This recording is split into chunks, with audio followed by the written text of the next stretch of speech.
The 17th of February 1944, low cloud over Truk Lagoon.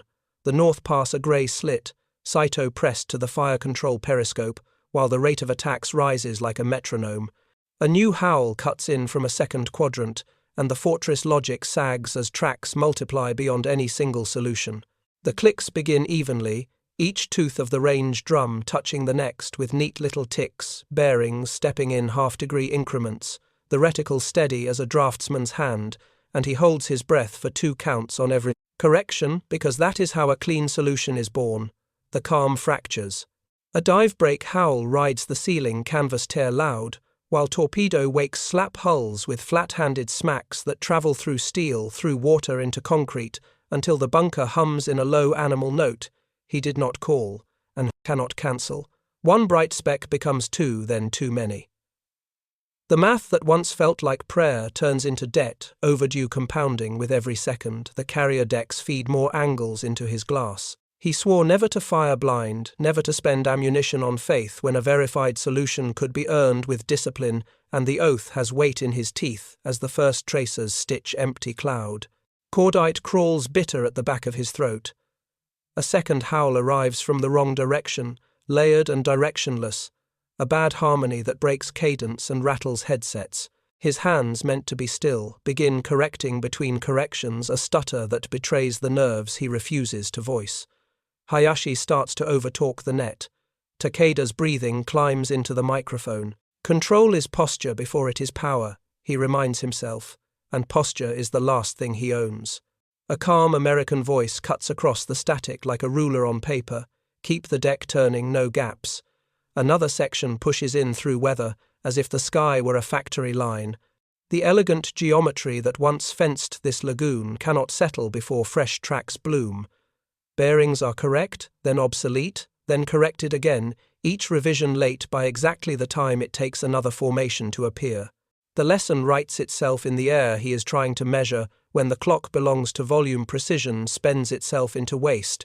He lifts his head, listens hard for the next interval, and hears only the inexhaustible rhythm of engines that do not stop. They laughed at the waste first, at wings stacked at odd altitudes and bombers arriving without the elegance of a single decisive pattern, and the word undisciplined did the work of comfort until the force table arrived in the lagoon. 5 fleet carriers laid their shadows on the water, Enterprise Yorktown, Essex Intrepid Bunker Hill. 4 light carriers extended the rhythm, Belleau Wood, Cabot Monterey Cowpens. Battleships bracketed the formation, cruisers added, weight destroyers drew hard lines around the whole, and the sentence the task force wrote measured time not in a perfect intercept, but in aircraft turned and launched. The number that matters is flow. Roughly 560 airplanes became a metronome, and once the deck cycle began, it behaved like an assembly line with the sea for a factory floor. Doctrine met industry and lost track of the hour. Fortress thinking imagines the sky as a gallery where the precise gunner sculpts an outcome. Industrial thinking imagines the sky as a conveyor where outcomes are stamped, checked, and sent forward in pulses that do not wait for admiration. A director team needs seconds to settle a clean solution. Deck crews pull those seconds from grease and habit. A plane captain wipes oil with one hand and lifts chocks with the other, while fuel lines hiss and bomb carts thump past. A machinist who learned on a Midwestern drill press tightens a fastener in 3 turns instead of 4, and that single turn, saved across 1,000 fasteners, becomes an extra launch window before weather closes.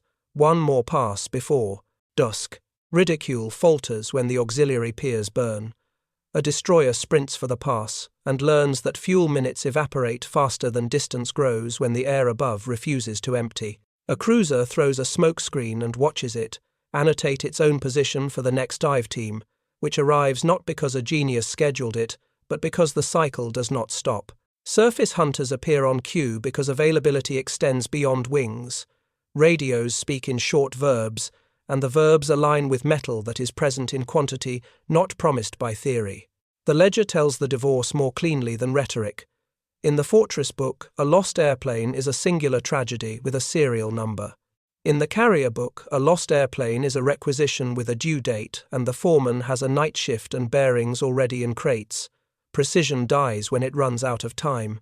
Availability buys more time and turns it into presence. 10 minutes of turnaround saved on a dozen aircraft yields 2 extra strikes across a day that the fortress believed had room for only one. Every perfect flak burst lands in the shadow of another section already inbound. Every gunner who waits for a flawless lead angle spends the seconds that make the follow-on formation inevitable. Civilian tempo underwrites naval nerve. A welding trick from a tanker yard becomes a 1-hour fix for a crack that used to ground a torpedo plane for a day. A parts bin, labeled by a clerk who never left Kansas, mirrors a carrier storeroom where a petty officer puts a hand on the right gasket without thinking. 1,000 small optimizations, none heroic alone, add up to a heroism of tempo. The fortress, designed for the single moment when everything aligns, discovers that alignment has become a supply condition. Availability outperforms perfection because war in motion rewards presence over promise. And in the lagoon, the difference is audible in engines that refuse to leave a pause for admiration. The first kill feels like order restored. The board lights up with clean geometry elevation matched to bearing fuse delay exact, the crosshairs aligned by breath and pulse. A single dive bomber drops into the box and is erased by the mathematics of discipline. The men cheer through their headsets, brief restrained, proud to be part of a sequence that worked exactly as the manual promised. Smoke coils upward black against the pale cloud base, and for a heartbeat the fortress feels like a machine that still believes in precision. The next formation arrives before the smoke finishes twisting. The barrels are too hot, the bearings still resetting, and the sight picture refuses to settle. Another engine note climbs out of the east, then another from the north, then so many that the instruments lose count. Saito's eyes flick between the plotting board and the glass. The lag is seconds, but seconds are the currency of control. He hears himself give ranges with a calm voice that does not match the pressure under his ribs. Every new course he calls is already obsolete. The fortress can still think in perfect angles, but the sky no longer moves at a human tempo. A destroyer on the inner line makes a break for the pass, trailing black smoke engines, forcing revolutions beyond safety. Saito sketches its course on the chart, 12 knots, then 14, and watches the distance shrink faster than the calculation can keep up. The concept of fuel minutes to safety is no longer arithmetic. It is panic measured in evaporation. The airspace above the destroyer becomes a hallway of descending Specs dive bombers, threading their attack runs in pairs, while torpedo planes sweep low from the edges. The crossfire of disciplines his theirs meets in the shallow water, and every correction he gives feels like carving precision into quicksand. The range team locks another target, clean firing data textbook form, and for a moment the flak pattern is perfect again. One enemy drops a disciplined success written in orange and grey, but before the echo fades, 3 more aircraft enter the same lane, and the gunners must swing through their own smoke to find them. The system built for singular engagements is now trapped in repetition, its accuracy devoured by volume. Every correction burns powder, every victory spends breath. The rhythm of professionalism becomes exhaustion with beautiful posture. Reports crowd the headset. An auxiliary tanker burning near the anchorage. A cruiser struck amidships listing but still fighting. Small ships turning blind through the black haze that once was their protection. Smoke rises in lines so thick they serve as arrows for the next approach. The enemy no longer needs navigation lights. The fires mark their targets for them. What began as a defense by measurement becomes an unintentional map of weakness drawn in fire. Saito wipes the sweat from his eyes with the back of his sleeve and smells cordite mixed with oil. The bunker trembles under the low, steady thunder of engines that refuse to pause. He orders another pattern half, knowing it will be late, and watches tracers stitch the horizon in disciplined futility. The neat boxes overlap, merge, blur geometry, losing its elegance under the pressure of abundance. Every round that misses by a fraction is another second lost to reload. Another chance for the next wave to arrive unopposed. He hears Takeda's breathing break into short angry bursts and says nothing because there is nothing to fix except the logic itself. Outside, the lagoon has become a moving map of casualties. Ships that once formed neat rows now scatter like spilled bearings, each trailing smoke that crosses with another's wake. The radio from North Pass calls for direction, its voice half static, half disbelief. Saito cannot answer quickly enough. New vectors flood the chart, and the old ones fade beneath the noise. The fortress built for calm arithmetic has turned into a receiver of chaos. The men still perform their tasks flawlessly, but perfection in the wrong scale is indistinguishable from error. A moment of silence falls between waves, deceptive and brief. The crews think they have caught up. Saito knows better. The next droning approach hums through the cloud layer, lower, heavier, coordinated in 3 staggered groups.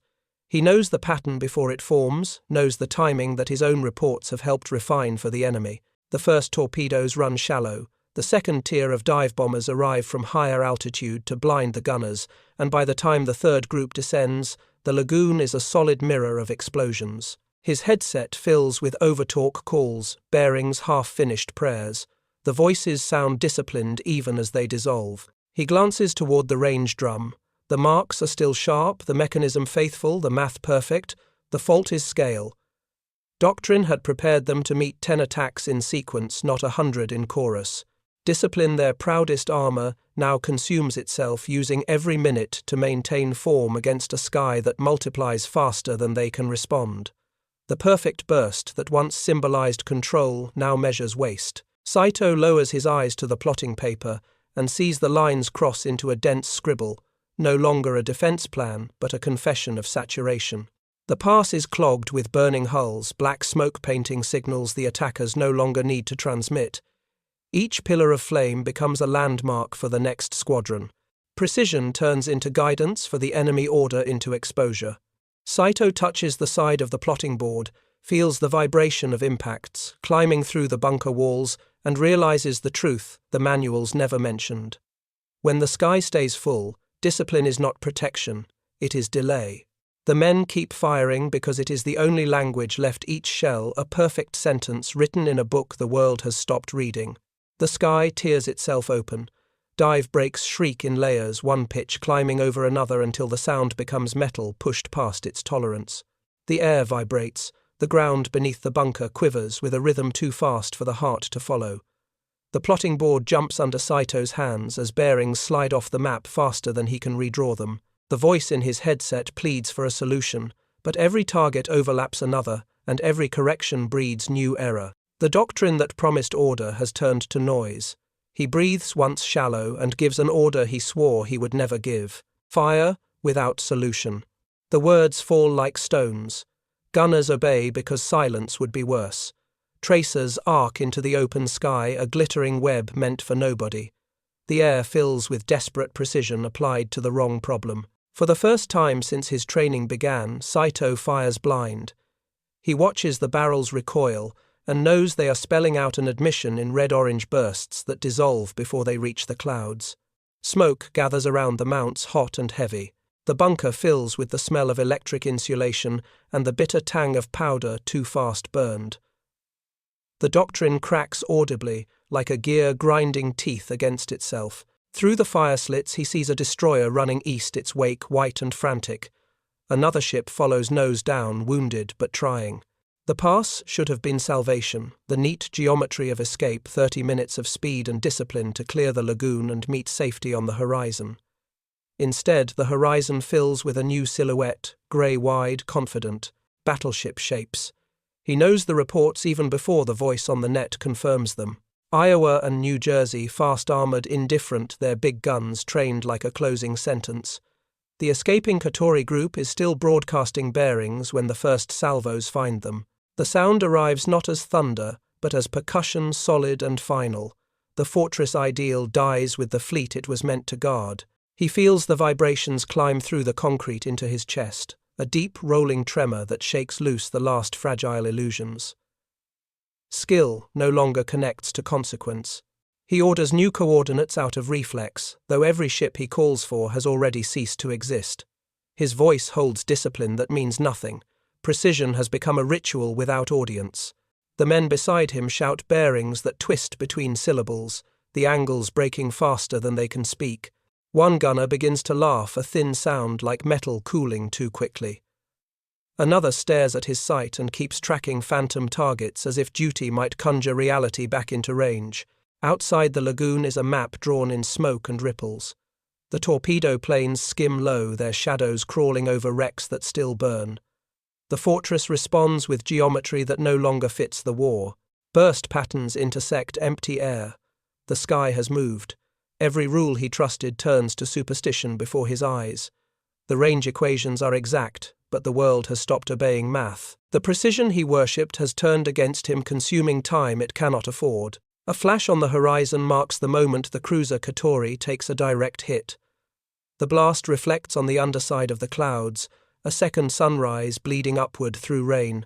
The report reaches the bunker as a shuddering echo that blurs into the sound of their own guns. Someone says the name softly, not as report but as lament. The ships that reached open water were meant to prove endurance. Instead, they prove inevitability. The fortress was never a wall. It was a waiting room. Saito lowers his headset, pressed tight breath loud in his own ears. He tries to listen for bearings, for anything that still sounds like order, but the frequencies have filled with static voices, cut by distance words, erased by the thrum of engines he cannot see. The enemy's coordination feels inhuman, not rage but tempo, mechanical and tireless. It hits in layers, bombs, torpedoes, then the broadside thunder from beyond the horizon. The sequence is perfect in the way a machine is perfect, no pride, no error, no mercy. He calls once more for controlled fire and hears himself laugh at the phrase. Control belongs to the side that can restart, not the side that must endure. Around him, the men fire by instinct. The tracers no longer seek anything. They only write presence against the smoke. The fortress is still fighting, but the fight has no direction, only momentum. He feels the building shake under the recoil of its own irrelevance. The shock sound rises again, a deep growl beneath the screech of air. It fills the room like an ocean pressing against glass. He smells burnt oil, hears the steady crash of rounds landing somewhere too close. The shape of each explosion is less distinct, now blurred into one continuous pressure. He thinks of the day he swore his oath to fire only with solution to preserve ammunition and faith in equal measure. That vow had once been his compass, the thing that made him certain he was different from chaos. He breaks it again and again with each command that leaves his mouth, and each time the guilt weakens until it feels like muscle fatigue. A runner brings word from the observation tower, no more air tracks visible, no more friendly silhouettes in the pass, only debris moving east on the tide. Saito nods, though the runner waits for nothing. The message is its own answer. He knows what the lagoon looks like without needing to see it. Smoke rises straight now, unopposed by movement. The sound of enemy engines fades into the distance, their purpose already completed. The fortress has been conquered by physics, by process, by persistence. No declaration can match the plain truth of motion unresisted. He wipes the grit from his eyes and finds his hand trembling. The skin around his nails is black with soot. He stares at his fingers as if they belonged to another man, a craftsman whose tools have turned to decoration. The shame comes quietly, not in the sting of failure, but in the discovery that his effort no longer matters. Every calculation, every angle, every correction, all perfect, all irrelevant. He wonders what discipline means when the enemy's chaos is faster, when perfection itself becomes delay. Outside, the last wave passes over. A final bomb falls on an airfield already barren, its crater joining hundreds that came before. The explosion sounds muted, tired like punctuation at the end of a paragraph. The lagoon exhales smoke. The air smells of sea salt and carbon. Saito sets the headset down and listens to the absence it leaves. The doctrine has collapsed, the fortress quiet as stone after rain. He closes his eyes and hears the low echo of guns far to the east, distant, steady, belonging to ships still moving at 20 knots. The sound rolls on, without him an indifferent heartbeat, proof that the war will continue perfectly well without his permission. Under the low hum of cooling steel, the room steadies. Powder dust turns the light to milk. Saito sets his palm on a spent 127mm casing and feels a quiet warmth climb into his skin. Not heat of action, but heat of memory, a faint pulse caught in brass. The rim has a nick where a loader's ring struck in haste. The side carries a smear of black where a gloved hand steadied it in the rush. The metal gives nothing except temperature and texture, yet both tell more truth than speeches. Out past the reef, a wrench bites and releases in clean half-turns. A petty officer wipes the thread with a rag already glossy, with fuel and oil pushes the cowling latch until it seats, slaps the panel once and steps clear. A propeller ticks as it cools, then spins with the lightest push, a circle that promises another heavier circle in a minute.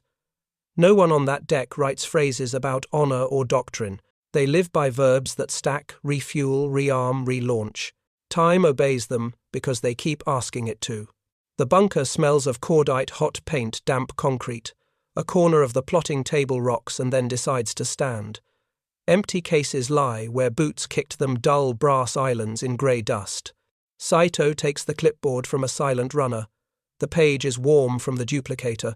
Columns stand straight, neat, indifferent. He reads the lines without blinking. 2 light cruisers sunk. 4 destroyers sunk. 3 auxiliary cruisers sunk. 6 auxiliary ships sunk. 32 merchant ships sunk. Aircraft destroyed or wrecked above 250. He lets the totals sit, then lowers his eyes to the other column. 1 fleet carrier damaged, 1 battleship slightly damaged. About 25 aircraft lost. Ink settles into fibers. Proportion hardens. He writes the ship categories again in his own hand, not to correct them but to feel the weight pass through wrist and finger.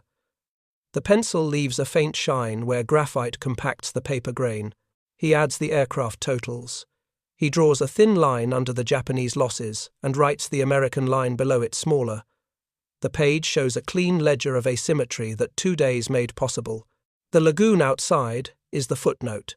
He spreads his fingers on the brass casing again. The warmth has thinned, but it is still there. A loader's shout seems to live in that last degree or two, an echo trapped in metal that cannot remember words. He pulls his hand back and rubs thumb to fingertip. Grit rasps the residue of hundreds of shells, and a day that asked too much of them. He looks at the clock and does not trust it anymore because hours have lost the meaning they had when ships still believed the pass could be reached by arithmetic. A distant engine catches and evens out the sound grainy through smoke and distance. It is not a roar now. It is a hum that means a schedule is alive. On that other deck, a plane captain chalks a number. A handler points. A pilot rolls forward 2 paces and stops exactly where a chalk line turns. A yellow shirt cuts a wrist, and the nose dips. The aircraft settles into its slot the way a part fits a jig.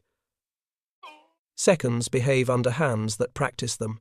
Repetition becomes policy without anyone signing it. Saito studies the notes on the margin of the operation summary. North Pass recorded hulls struck while sprinting.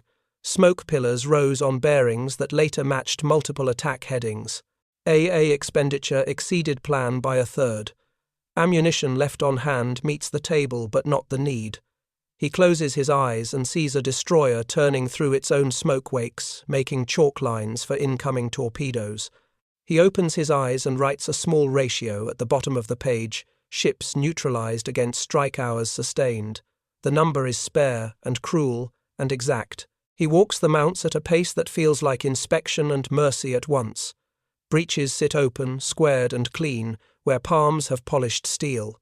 Springs talk in faint ticks, as metal remembers its shape. Men breathe like a single instrument left on after the song. He touches a barrel jacket with the back of his knuckles. The heat no longer stings. A gun captain nods without rising. The nod says, "We are here," not "we are fine." He returns to the table and lists the aircraft again because the count keeps slipping away, fighters and bombers in heaps near the strip's wreckage on Eton and Dublon frames, charred to the spars. A field turned to scrap in 2 rotations of the sun. He writes the American number below it and notes the difference with a short dash. He does not write an adjective. The dash holds enough tone. Voices carry up from the key. Someone swears softly about a towing line. Someone else says a name and gets no answer. The lagoon glints through a rip in the smoke, a bright sheet pretending nothing happened. Pieces of dock drift with a patience that feels like insult. The sky over the reef has already resumed its work of being sky. None of it explains why 2 days could unmake what months had set, until he remembers the wrench turning half-turns on threads that used to need full turns, the hand that saved a second, because the hand had turned that thread 100 times. He sets the clipboard down and speaks low enough that it stays in the room. We waited for clean shots and spent our time on waiting. The sentence lands without ceremony. No one answers. He does not want them to. The line is not for comfort. It is a key that fits the lock on a door he has been pushing the wrong way. He sketches a small map at the margin, just the pass and the lanes and where smoke rose first. The pencil catches on a crease and skips. The line shows a wobble that belongs to his hands as much as to the paper. He draws a second line beside it steadier. He writes numbers beside both distances that mattered until engines turned them into rumours. He closes the pencil inside his fist and holds it there until the tendons ache, then relaxes. He imagines the petty officer again, the rag darker, now the wrench warm above the knuckles, the bolt snug in fewer motions than last week without anyone deciding to improve. He imagines a foreman in a plant moving pins on a board, a night crew stepping onto a floor bright with lamps, a crate of bearings opened under a stamp that reads, "Due and done." He imagines a storekeeper at sea who reaches for the right gasket without thinking because the drawer is labelled the same way every time. None of it is noble. All of it is decisive. He looks again at the pairing on the page. Ships lost in stacks. Aircraft ruined in stacks. Hours sustained in stacks.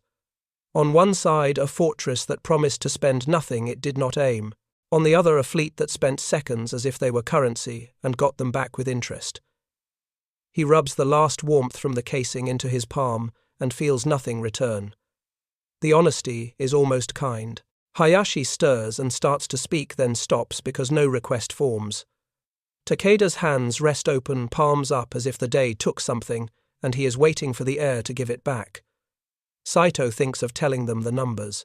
He does not. They have ears. They heard the day already. What they need from him is smaller and heavier.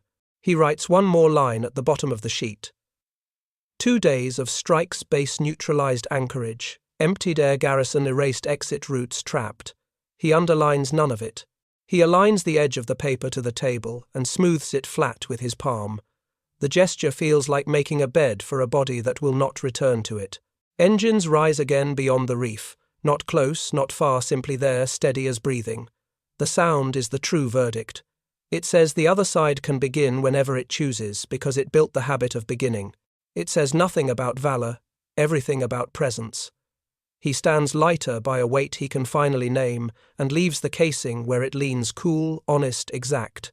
The map of the Central Pacific redraws itself in 2 days. Truk, once called the Gibraltar of the Pacific, goes quiet enough that even the name sounds like an echo. The anchorage that fed operations across the Carolines turns into a salvage site, the airfields into scabbed moonscapes, where wrecks lie nose to nose like broken tools in a drawer. From this silence, the road to the Marianas shows its seams in plain view, Saipan and Tinian and Guam no longer shielded by a forward bastion. In the ledgers that historians keep, the lines are simple and hard. More ships lost around this lagoon than in the famous morning at Pearl Harbor. More aviation stripped out of the sky, in a span that can be counted in deck cycles rather than seasons. The scale is not an opinion. It is a count. The lesson does not belong to a single island. It belongs to the way the war begins to measure itself. Factories inland write hours into metal. Shipyards stitch those hours into hulls and decks. Crews aboard those decks turn the hours into an engine note that refuses to fray, and the engine note becomes the tactic as much as any tactic the manuals teach. What happens over Truk is not a miracle. It is a system arriving on time. Saito walks the ruined quay 2 days later, and hears that system in the distance, a low and even thrum that might be wind if wind learned to keep a schedule. He studies a burned propeller lying in shallows where children once kicked water and sees his own habit reflected back at him. He learned the weight of a solution, how to cradle it, how to wait for it to be perfect. Perfection taught him pride. The day taught him subtraction. Craftsmanship without the means to repeat faster than the enemy can absorb is a museum piece that deserves respect and earns defeat. He loves craft enough to say it. The new grammar of the air is simple. Keep the deck turning, keep the loop clean, launch, strike, recover, refuel, rearm, relaunch, and let no interval open for the defender to breathe. The mind wants to treat this as improvisation. It is not. It is policy enforced by habit, a culture of minutes that takes the place of ceremony. In this grammar, the decisive act is not a single, perfect salvo, not a set piece with spotless geometry. The decisive act is passing the next airplane across a line of chalk exactly when the previous airplane cleared it, and doing that again until the board on the hangar bulkhead shows a day stuffed with sorties. The lagoon could not digest. The fortress looks intact when seen from a distance. Guns sit in their pits, magazines hold pallets of rounds, range tables remain legible. The shape of power survives the loss of power, the way a shell survives the creature that wore it. Precision remains within reach in every small part of the defense, yet precision has been unseated from the role of arbiter. The arbiter now is presence measured in minutes, the sort of presence that can try again before the first try has even finished falling to earth. Availability beats perfection, because time is a field, and the side that tills it fastest owns the harvest. The farmers of time wear oil under their nails and carry clipboards with crew rotations, not manifestos. Saito writes a small equation in the margin of a report and circles it as if the circle could discipline the air around it. Ships neutralized per deck cycle hour. He does not pretend the number is perfect. It violates every neat rule he learned about isolating variables. It deserves to be called crude. It also deserves to be called sufficient because it fuses two truths that mattered when everything else turned theoretical. The force kept arriving, and hulls kept ceasing to matter. He dates the line, 17 Feb 1000, 944 to 18 Feb 1000, 944, and draws an arrow that looks like a runway in miniature. The arrow points away from Truk toward a chain of islands that are no longer protected by anything but distance and weather. The intellectual shape of the defeat lands more slowly than the shells did. It asks questions about identity that math alone cannot soothe. What becomes of an oath when the battlefield makes the oath into a luxury? What becomes of the pride in a clean intercept when the sky refuses to wait long enough for any intercept to settle? The answers are not romantic. A gunner who waits earns a crater. A director team that insists on elegance watches its breathing turn into smoke. A commander who hoards ammunition for the perfect moment loses both ammunition and moment to someone else's schedule. The shame that follows is quieter than he expected. It is not humiliation in the face of a superior adversary. It is the discovery that he served a rule set that preserved dignity at the expense of results. He tries to imagine the other side making poetry of this victory and fails. The poetry has been smelted out of their system. What remains is a practical music. Wrist turns, chalk pulls, nods, slates, cats, catches, fueling hoses that couple without complaint bomb carts that thump through the same grooves until the grooves become rails. The music is not pretty, it is dominant. When he pictures Saipan's cliffs in summer and the B-29 runways that will score Tinian like writing on stone, he understands that Truk was not only an objective but a rehearsal. The rehearsal was successful enough to make the premiere inevitable. In the years after the war, the word doctrine will return with new adjectives: elastic defense, mobile reserve, distributed fires. Behind the words sits the same arithmetic Truk taught plainly. Do not build a castle unless you can keep rebuilding the parts faster than they are taken away. Do not worship a shot unless you can reload while worshipping. Do not measure skill without measuring tempo. The best weapon is the one that can be present again in the next minute and the next. The rest is sculpture. He keeps walking until the key runs out, and a section of busted fender stops him. The water smells of diesel and iron. A fish moves through the shadow of a capstan and disappears into a forest of lines that used to moor ships and now anchor nothing. He thinks of the men he trained their hands, sure their eyes, patient, and feels the pull to defend them from the accusation the numbers seem to make. He refuses the pull. They did what they were asked, and what they were asked could not win. The blame belongs to an idea about war that treated time as background instead of as ground. The engine note in the east fades into a smeared band of sound that could be surf. The quiet that follows is not peace. It is vacancy. The future will fill it with runways and staging areas and dates that will enter other ledgers. He does not need to like that future to understand its logic.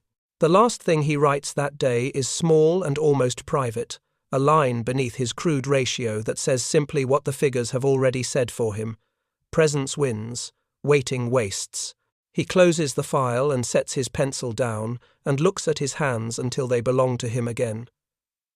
The arc of his feeling has no grandeur left in it. He began the morning as a craftsman certain that excellence could resist pressure. He ends the week as a witness who knows that pressure repeated becomes excellence of another kind. Agent and victim arrange themselves cleanly, now in his head the carrier tempo that turned hours into a weapon, the fortress precision that could not make hours multiply the ratio that captured the exchange without lie, the acceptance that lets him sleep. When he finally does sleep, he dreams not of salvos, but of a chalk line on a deck and a fighter's nose wheel stopping on it exactly on time again.